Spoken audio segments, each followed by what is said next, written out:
Monsieur le Président de la Société française d'anesthésie-réanimation, Mesdames, Messieurs, à l'heure où s'ouvre le congrès annuel de la SFAR, je voulais me tourner vers vous, vers nos professionnels de l'anesthésie-réanimation. Vous qui, depuis 1 an et demi, êtes sur tous les fronts, dans vos murs, hors de vos espaces traditionnels, en train, en avion. Vous qui, depuis 1 an et demi, en plus de l'activité que depuis des années, parfois des décennies, vous menez, avez su résister, vous battre dans ce contexte extraordinaire d'épidémie et mener aussi tant de premières mondiales. Vous qui, en février 2020, avez vu nos hôpitaux, vos hôpitaux, commencer à saturer et votre rythme déjà intense s'accélérer subitement.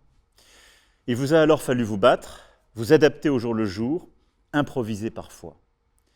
Et en improvisant, en innovant, comme je le disais, tenir dans la durée. Et c'est ce que vous avez réussi à faire. Vous, dans vos services, mais aussi en ouvrant vos services à d'autres professionnels, d'autres soignants à l'hôpital, en ouvrant aussi vos services à d'autres soignants du secteur privé.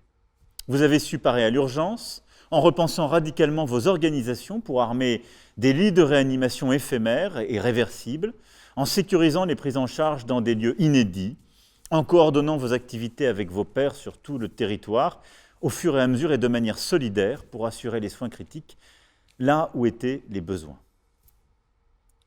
Nos concitoyens ont d'ailleurs vu nos chiffres de capacité augmenter soudainement, pas parce que nous avons en quelques mois créé davantage de postes et de compétences. Vous savez mieux que moi qu'il faut plusieurs années pour créer de nouveaux anesthésistes réanimateurs, mais parce que vous vous êtes adapté, avez poussé les murs et les barrières.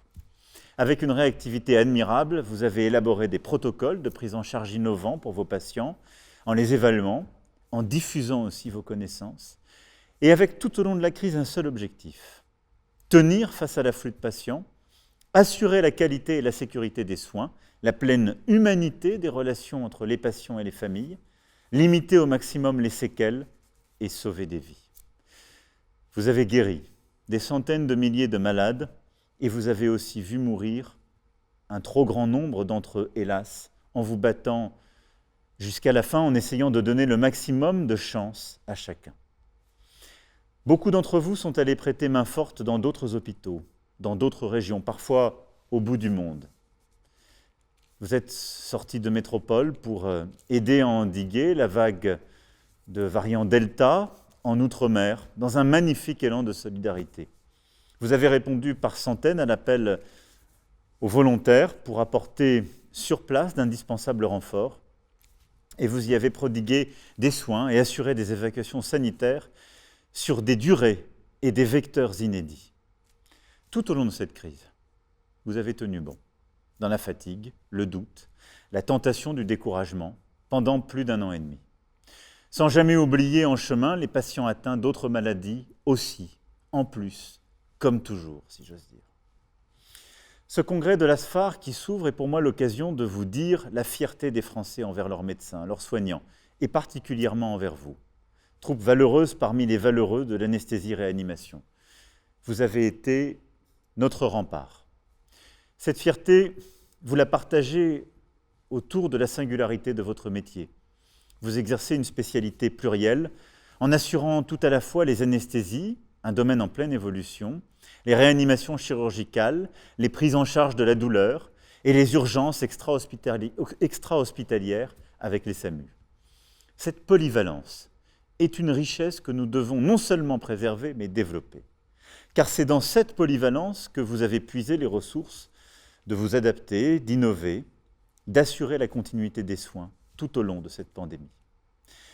Vous en êtes récompensé par l'attractivité de votre discipline aux épreuves classantes nationales, à l'internat où vous êtes très bien choisi par des jeunes très bien classés. Alors, fort de votre attractivité, vous ne laissez pas le présent occulter l'avenir. Certes, la pression hospitalière n'est pas tout à fait retombée et vous reprenez la programmation des soins et des interventions dans des conditions qui demeurent difficiles et qui ne sont pas encore totalement stabilisées. Et il y a fort à parier que pour plusieurs semaines, peut-être plusieurs mois, nous aurons encore une part relativement importante de lits qui seront encore occupés par des cas graves de Covid et qui viendront peser sur votre activité récurrente. Ceci, nous devons en tirer toutes les conséquences et c'est aussi l'un des sujets, je le sais, dont vous dialoguez avec le ministre des Solidarités et de la Santé. Mais vous savez aussi préparer la suite en tirant les leçons de la crise, en portant un regard prospectif sur la filière de soins critiques, pour la consolider et pour anticiper de nouvelles crises. Je sais que vous travaillez à la constitution d'une réserve nationale en soins critiques et je sais pouvoir compter sur votre capacité et celle de vos collègues de médecine intensive et de réanimation à élaborer avec le ministère de la Santé de nouvelles feuilles de route pour renforcer la couverture capacitaire sur le territoire et améliorer encore l'efficacité des soins critiques.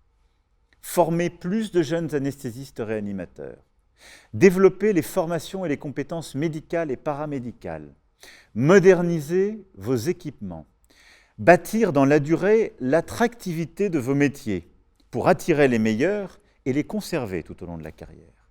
Vous donner toutes les ressources matérielles indispensables. Voilà les voies sur lesquelles nous devons continuer de nous engager avec vous. Car nous savons qu'un lit de réanimation, c'est avant tout une équipe de soignants bien formés, dévoués à la qualité des soins et à la relation aux malades et à leurs familles. Mais ils doivent aussi, pour cela, s'appuyer sur des équipements de qualité.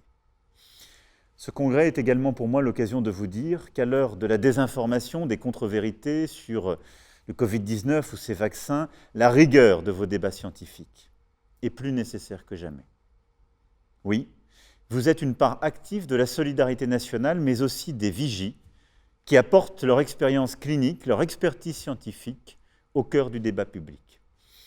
De tout cela, je vous remercie. Je sais votre mobilisation, hier comme aujourd'hui.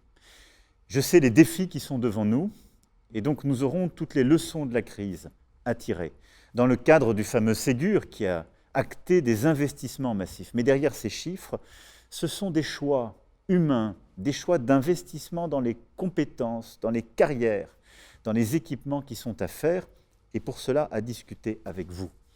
Apprenons de ce qui nous a manqué lors de cette crise, mais aussi depuis tant et tant d'années pour en sortir collectivement plus fort. Bon congrès à chacun d'entre vous.